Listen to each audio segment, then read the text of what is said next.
Mais ou menos 80% das pessoas estão infelizes no trabalho delas e estão doidas para procurar uma nova oportunidade, segundo uma pesquisa feita na maior rede social profissional. E o que diferencia essas pessoas dos poucos que se destacam nem tá no talento, tá nesses 4 pilares que eu vou te mostrar agora. Há quase 20 anos atrás eu saí do meu primeiro emprego, que era CLT, com benefício, com tudo, para me aventurar na primeira agência de design que eu trabalhei e outra como estagiário, sem benefício, sem absolutamente nada. De lá para cá só fui entender o sentido disso tudo agora, depois que eu comecei a me aventurar e me arriscar novamente, me tornando um empreendedor, abrindo esse estúdio de podcast. Eu me tornei egoísta e oportunista, e o melhor, eu não sinto a menor culpa por isso. Respira, se acalma, que hoje você vai ver como você pode dar uma virada de chave na tua vida, na tua carreira, que além de te contar como eu cheguei onde eu tô hoje, eu vou te falar de uma habilidade que é subestimada. Quando você aprender, meu amigo, tu vai poder se atualizar para tua versão 2.0 ainda muito mais rápido.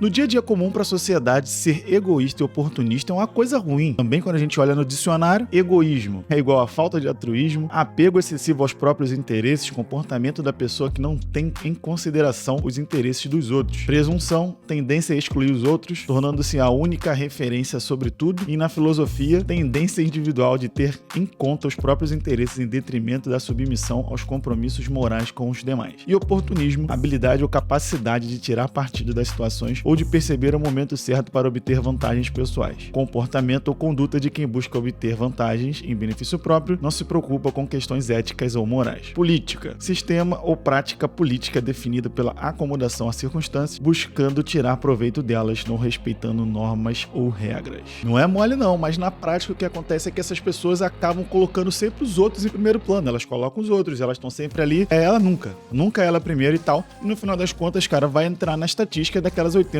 das pessoas que estão procurando novas oportunidades, porque geralmente não pensam em si, deixam os problemas crescerem acumulares, não falam sobre eles e pensam que pular de galho em galho é a solução para resolver esses problemas de não estar em primeiro lugar. Enquanto quem deve procurar colocar-se em primeiro lugar é você próprio. No caso, assim como eu faço, assim como você viu na capa do vídeo, que tá eu em primeiro lugar. E na questão de ser oportunista, as pessoas não se colocam em condições de serem puxados para projetos maiores, de se darem uma oportunidade de encontrar pessoas que estão naquele nível que você acha que você deveria chegar. Ou muitas delas, cara, acham que podem acabar se tornando aproveitadores, o que não tem nada a ver, mas a gente vai conhecer muito mais sobre essas questões e de que eu tô falando aqui. No começo, lá atrás, quando eu comecei a trabalhar, eu era molequinho, cara, 18 anos, né? Já tô com quase 20 anos de carreira. Eu trabalhava num restaurante, mas eu sempre trabalhei com design, mas era num restaurante. E aí eu fiquei lá um ano, era CLT, cara, só pra você ter ideia, meu primeiro salário era R$600, isso foi lá em 2006, olha quanto tempo tem isso. E eu já via num ambiente que tinha pessoas que faziam mesmas funções de baixo calibre, né, digamos assim, e já estavam há anos,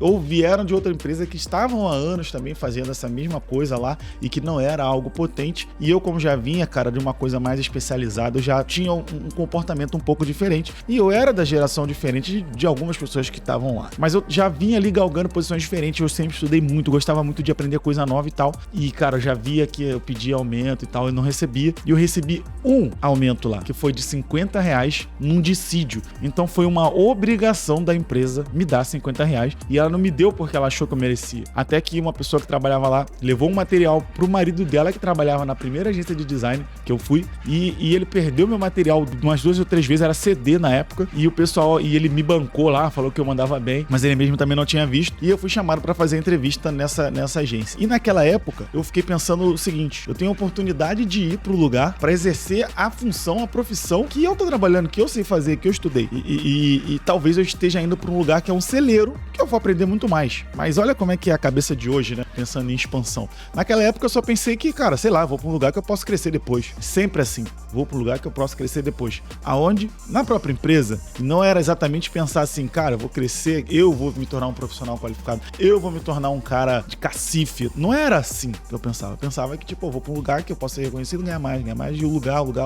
E sem querendo, fui aprendendo que eu tava priorizando as minhas próprias vontades. Mas, cara, dali pra cá, né, foram muitos desafios e a maior parte do tempo Depois disso eu passei simplesmente querendo crescer na carreira, entrando em empresas achando que era a empresa que ia me fazer crescer. Então nem tudo foi tão fácil, tão flores assim, depois dessa primeira virada de chave, que agora é muito mais fácil refletir. E sendo mais fácil de refletir, eu tenho uma coisa assim, cara, que eu penso muito nessas quase 2 décadas aí que eu tenho minha carreira profissional. Eu participei de muitos projetos legais, cara. Eu fiz muitos sites de moda. Se você é mulher, tá assistindo, site da Maria Filó, já fiz. Você que é homem, já fiz site da Aviator. Eu já participei de site de biquíni, da Salinas, marca grande. Música, eu já fiz um site do Sorriso Maroto, cara. Muito legal, era interativo na época. Já fiz um site do Armandinho, né, cantor de reggae. Já fiz site do Roupa Nova. Então assim, cara, participei de muitos projetos grandes. E um dos meus maiores projetos que eu participei é um site de relacionamento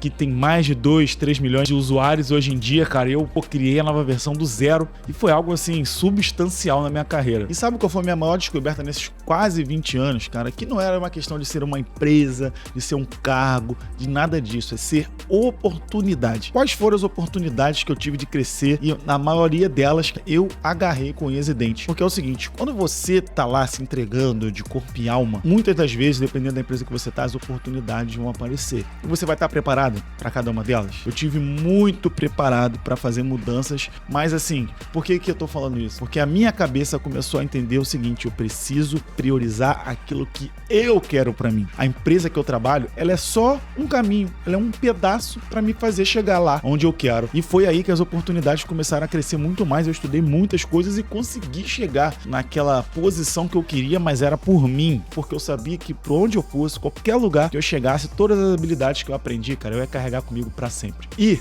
aí que eu descobri que ser egoísta e ser oportunista era algo necessário. Assim como eu acho necessário, se você estiver considerando que esse vídeo é um vídeo de valor, você se inscrever no Papo Reto com o Will, porque sim, você é necessário aqui comigo. Esses são os 4 pilares que diferenciam quem vai se atualizar para sua versão 2.0 de quem vai ficar na mesmice. Mas tem uma coisa que você precisa saber antes. Tu já sabe o que tu quer fazer da tua vida? Tu já sabe o que tu tá buscando? Se tu não sabe, eu tenho uma dica impressionante, sensacional para você, que é o seguinte: você precisa ler esses 2 livros. Comece pelo porquê e encontre o seu porquê. Assim vai ficar muito mais fácil de você, quando voltar aqui para assistir de novo, entender exatamente tudo o que você precisa fazer. O primeiro pilar é o egoísmo saudável. Sabe o que é egoísmo saudável? O filósofo Scott Barry Kaufman criou uma teoria com 10 tópicos para você saber se você pratica o egoísmo saudável. Eu vou pegar uma colinha porque são 10, eu não lembro de cabeça um a um, vou acabar esquecendo e vou te deixar na mão. Consigo criar limites saudáveis? Eu invisto no autocuidado? Eu tenho respeito próprio e não deixo que se aproveitem de mim? Eu consigo equilibrar minhas necessidades com a necessidade dos outros? Eu defendo os meus interesses? Eu pratico uma forma saudável de egoísmo que não prejudica ninguém, como fazer exercício, ter uma dieta equilibrada e meditar? Eu me dou aos outros, mas sei quando devo parar a fim de recuperar minha energia? Eu me dou permissão para me divertir e ter prazer, mesmo que isso signifique não ajudar terceiros? Eu cuido de mim mesmo? Eu priorizo meus projetos pessoais em relação a demandas alheias? E aí, quantos desses tu já tá fazendo? Porque aqui é o seguinte: o egoísmo saudável, o egoísmo do bem, segundo aqui o Scott Barry Kaufman, você, cara, não se deixar levar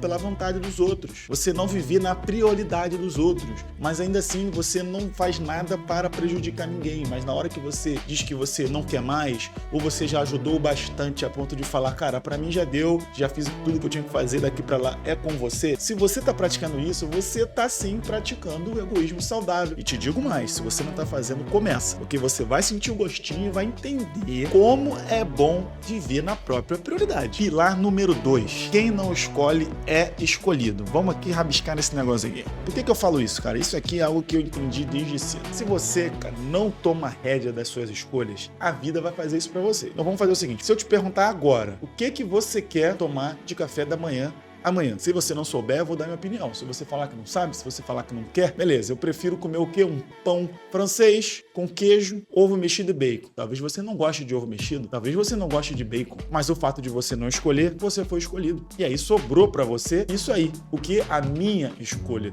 Então, cara, pensa muito bem em tudo que você tá escolhendo, se na hora que você é omisso nas decisões, se tá acontecendo coisa que você não queria, porque é assim que começa. Então, quando você deixa de priorizar, deixa de escolher o que você quer, alguém vai escolher pra você. E já viu, você vai ter que engolir goela abaixo. O pilar número 3, ele é sobre networking e oportunismo, oportunidade. Conheça pessoas que estão aonde você quer chegar. Cara, às vezes pode ser que você não encontre pessoalmente, mas passe a entender o que você quer. Lembra do Comece pelo Porquê, encontre o seu porquê, e depois você começa a pesquisar se tem pessoas perto de você que já fazem o que você quer, ou se estão na internet, se estão fora do Brasil, e você passa a buscar referência, passa a viver a referência do que eles fazem, cara, porque com certeza você está se tornando uma pessoa de oportunidades, com o teu conhecimento crescendo, com o teu comportamento melhorando e com toda certeza, meu amigo, esse negócio você vai ver como é bom o networking. Daqui a pouco você já saiu da tua zona de conforto e tá fazendo algo que eu tô fazendo aqui, compartilhando o conhecimento. Então vai lá, cara, busca a tua referência, veja quem são as pessoas que estão onde você quer chegar. Claro, tenta evitar mirar no Elon Musk, tenta evitar mirar no Bill Gates, porque se você não tem nada, dificilmente tu vai atingir os caras, mas você pode botar uma meta longa e botar aqui menores. Pô, mas eu queria ser um Elon Musk, mas tem um cara aqui que já faz um negócio que eu gosto, eu quero aprender o que ele faz. Já tem o meu professor de alguma coisa, de um curso que eu fiz há um tempo atrás, também gosto da referência dele, e você vai escalando, até você chegar lá. Por quê? Por que eu falo isso? Porque quando você mira numa coisa absurdamente muito longe, porque esses que eu citei estão absurdamente muito longe, eles são um ponto tão fora da curva que a gente mal consegue tangibilizar como é que eles fazem o que eles fazem, e você vai viver de frustração se você tentar ser igual a esses caras no momento que você ainda não é nada, ou você é muito pouco. Então pensa nisso, pensa grande, mas começa agindo pequeno. E o pilar número 4, esse aqui, cara, é uma das coisas mais lindas que você pode fazer, que é o seguinte: mentalize como é a sua versão da vitória. Como que você se vê no dia que você fala assim, eu venci? Você já parou pra pensar nisso? Então, cara, se você não começou, começa agora. Por que eu falo isso pra você? E presta muito atenção. Tudo que você pensa, tudo que você quer, tudo que você começa a agir, a chance de acontecer começa a disparar, começa a crescer muito. Por quê? Porque você está indo atrás e você já começa a ver onde que é o destino que você quer chegar. E sabe o que vai acontecer automaticamente? Você não vai parar de trabalhar naquilo que você quer até a hora que você chegar. E aí tem uma diquinha extra aqui, que é o seguinte: quando você chegar no topo de uma montanha, cara, não acha que você vai ver só coisa bela, você vai ver o que? Outras montanhas. E você vai passar a ter gosto em escalar montanha. Então começa agora a mentalizar como que é você no dia da tua vitória, e tu vai chegar assim na tua versão 2.0, cara. Você vai estar preparado.